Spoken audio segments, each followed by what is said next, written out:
কয়েক মাস ধরে এই পমফ্রেট মাছগুলো খুঁজছিলাম। আমি যেখানে থাকি সেখানে এই মাছ খুব একটা পাওয়া যায় না। তাই যেদিন প্ল্যান হলো একটু প্রধাননগরে মাছ বাজারে যাব, সেদিনকে নিয়ে আসলাম। 4 পিস মাছ ছিল, হয়েছে 300 গ্রাম। সেটাই নিয়েছি, দুজন মানুষের জন্য তো, তাই বেশি আর লাগে না। বেশ খানিকটা সর্ষে বাটা আর লঙ্কা বাটা দিয়েছি মাছের মধ্যে।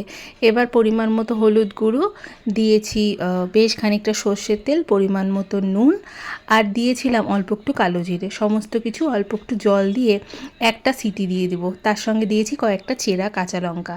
এই মাছটা ভীষণ ভালো লাগে খেতে, সে যেভাবেই রান্না করা হোক না কেন। কিন্তু যেহেতু মাছটা আমাদের এখানে পাওয়া যায় না, তাই আমার বাড়িতে হয় না।